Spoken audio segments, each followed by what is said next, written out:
Сегодня 14 марта. Начинается новая история травматологии. Сегодня мы здесь закрываем травматологию полностью. Здесь не будет травматологии. Потому что у людей ассоциация то, что здесь, поняли, да? И для того, чтобы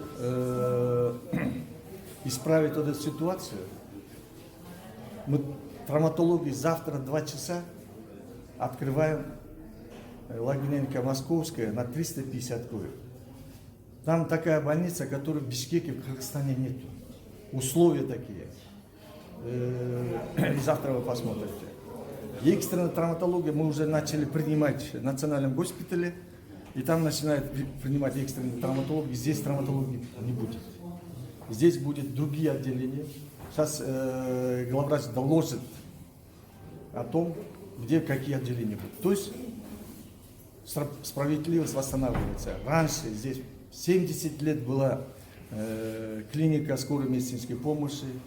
Каждая скорая помощь, независимо от патологии больного, привозили сюда, здесь оставляли и дальше уже принимались.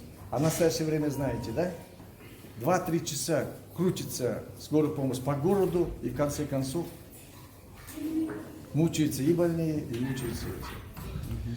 Судьба травматологов. Они накопили деньги. Все, им не надо работать. На пенсии пусть.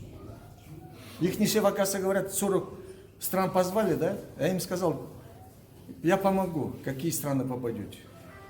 Он сам, оказывается, убежал. Все.